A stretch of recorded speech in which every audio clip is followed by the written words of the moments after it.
नमस्कार। एक बार फिर से बहुत बहुत स्वागत है आप सभी का परीक्षा वर्ल्ड के इस यूट्यूब चैनल में। दोस्तों, भूगोल का हम जो टाइप क्रैश कोर्स स्टार्ट किए हुए हैं आपके सिलेबस के अकॉर्डिंग पीटी के, उसका जो पार्ट 5 है उसको आज हम कंप्लीट करेंगे तथा पार्ट 5 में आज हम पढ़ने वाले हैं टाइम जोन के बारे में। जी हाँ दोस्तों, जो टाइम जोन का जो टॉपिक है आपके सिलेबस में क्लियरली मेंशन है, तो इस टाइम जोन से रिलेटेड जितने भी इंपॉर्टेंट फैक्ट और पॉइंट बन सकते हैं उन सभी को आज के इस वीडियो में हम डिस्कस करेंगे। तो चलिए आज के सेशन को शुरू करते हैं और देख लेते हैं कि आज के इस वीडियो में हमने कौन कौन से इंपॉर्टेंट फैक्ट और पॉइंट को सम्मिलित किया हुआ है टाइम जोन से रिलेटेड। चलिए आज के सेशन को शुरू करते हैं। तो सबसे पहले आपको याद रखना पड़ेगा टाइम जोन में क्या क्या चीज़ें आती हैं। तो आपको सबसे पहले अक्षांश और देशांतर के बारे में जानकारी होनी चाहिए। तो सबसे पहले हम बात करेंगे अक्षांशों के बारे में।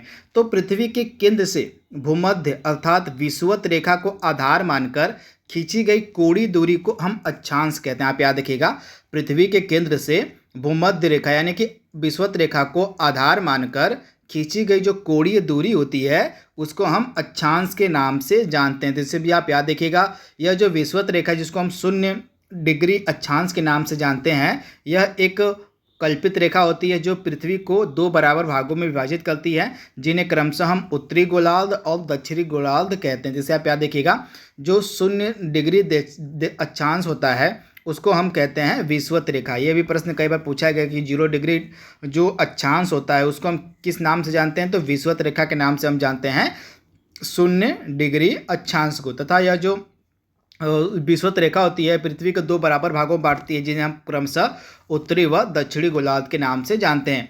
इसके बाद पृथ्वी पर खींचे गए अक्षांश वृत्त में विषुवत रेखा जो होती है सबसे बड़ी होती है। इससे आप याद रखिएगा, पृथ्वी पर जितने भी अक्षांश वृत्त खींचे गए उनमें से जो विषुवत रेखा होती है सबसे बड़ी होती है।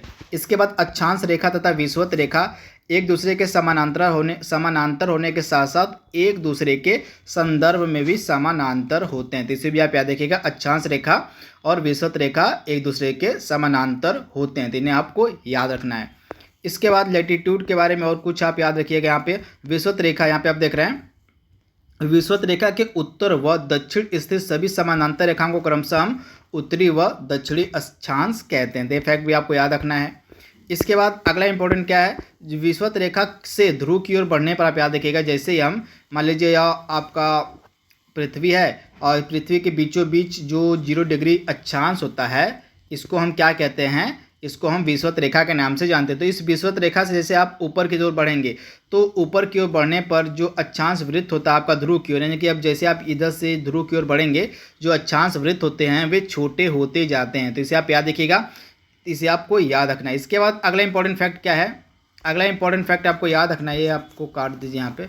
और इसके बाद अगला इंपॉर्टेंट फैक्ट क्या है, आप इसे याद रखिएगा। इसके बाद आप याद रखिएगा कि विषुवत रेखा से 23.5 डिग्री उत्तर की कोणीय दूरी को हम कर्क रेखा कहते हैं। आप याद रखिएगा, विषुवत रेखा से 23.5 डिग्री उत्तर की जो कोणीय दूरी होती है उसको हम ट्रॉपिक ऑफ कैंसर यानी कि कर्क रेखा कहते हैं, तथा विषुवत रेखा से 23.5 डिग्री दक्षिण की कोणीय दूरी को हम मकर रेखा यानी कि ट्रॉपिक ऑफ कैप्रिकॉर्न के नाम से जानते हैं। तो इसे आप याद रखिएगा, इसको हम आगे मैप के थ्रू भी मैं आपको समझाऊंगा। इसके बाद विषुवत रेखा से 66 डिग्री उत्तर की कोणीय दूरी को हम आर्कटिक वृत्त कहते हैं, तथा जबकि 66 डिग्री दक्षिण की कोणीय दूरी को हम अंटार्कटिक वृत्त के नाम से जानते हैं। इन सभी को हम मैप के थ्रू भी डिस्कस करेंगे, तो आप चिंता मत करिए, उससे आपको ज़्यादा क्लियर हो जाएगा जब हम मैप को देखेंगे।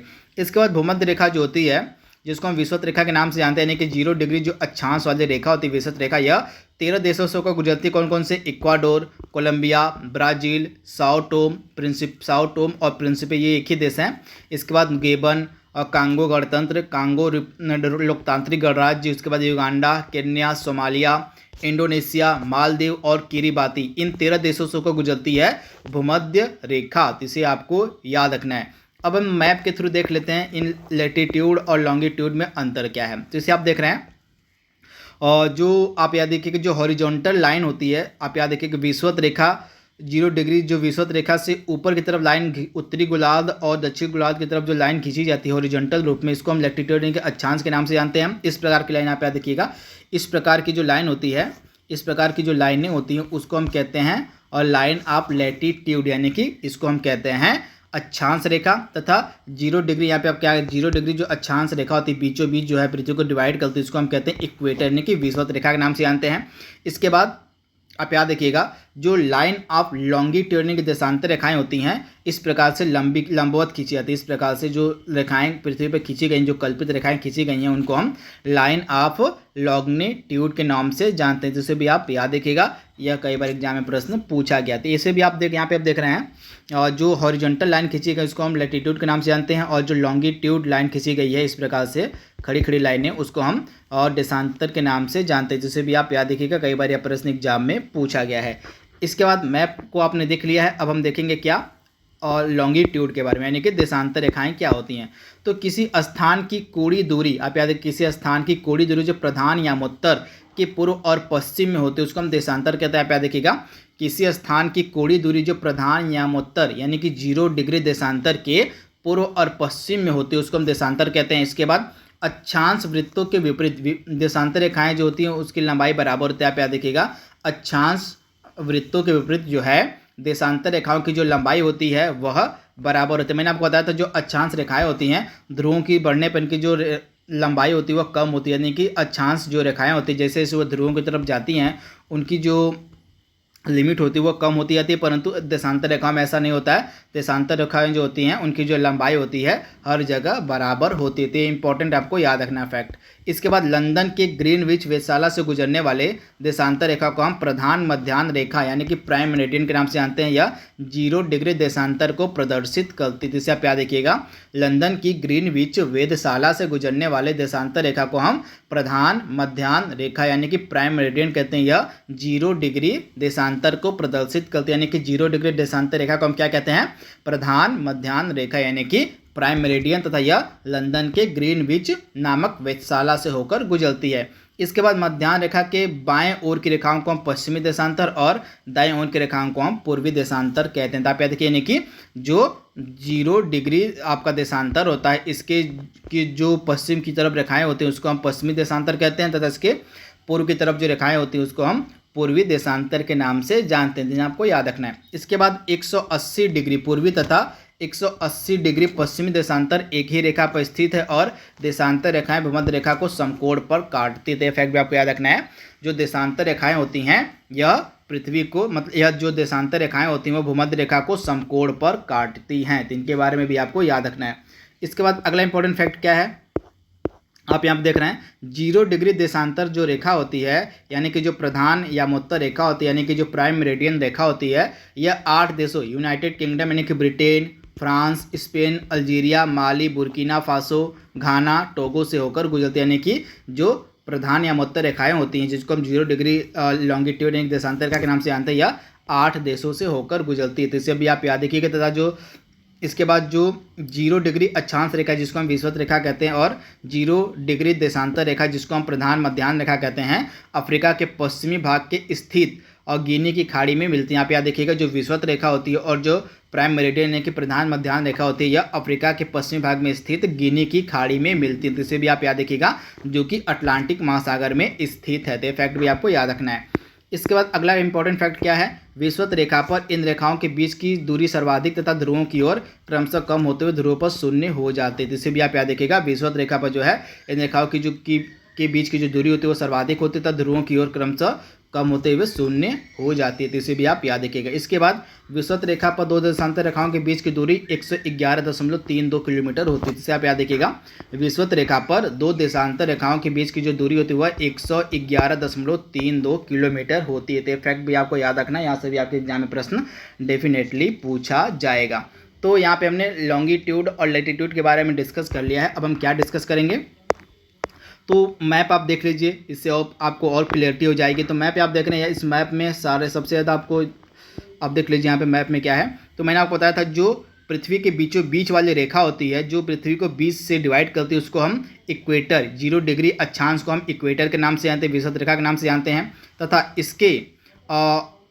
इसके नॉर्थ में यानी कि इसके उत्तर में आप जाएंगे तो 23.5 डिग्री उत्तर को हम कहते हैं ट्रॉपिक ऑफ कैंसर, तथा 23.5 डिग्री दक्षिण को हम कहते हैं ट्रॉपिक ऑफ कैप्रिकॉर्न यानी कि मकर रेखा, तथा इक्वेटर के 66.5 डिग्री उत्तर को हम आर्कटिक सर्कल कहते हैं, यहाँ पे आप देख रहे हैं, तथा इक्वेटर के 66.5 डिग्री दक्षिण को हम कहते हैं अंटार्कटिक सर्कल। तो ये आपको क्लियर है। तथा इक्वेटर के उत्तर को उत्तरी गोलार्ध तथा इसके दक्षिण को दक्षिणी गोलार्ध कहते हैं। जैसे भी आप याद रखिए, यहाँ पे आपका जहाँ पे ध्रुवों पे जो देशांतर रेखाओं की बीच की जो दूरी होती है शून्य होती है, उसको हम कहते हैं नॉर्थ पोल। जैसे भी आप याद रखिएगा।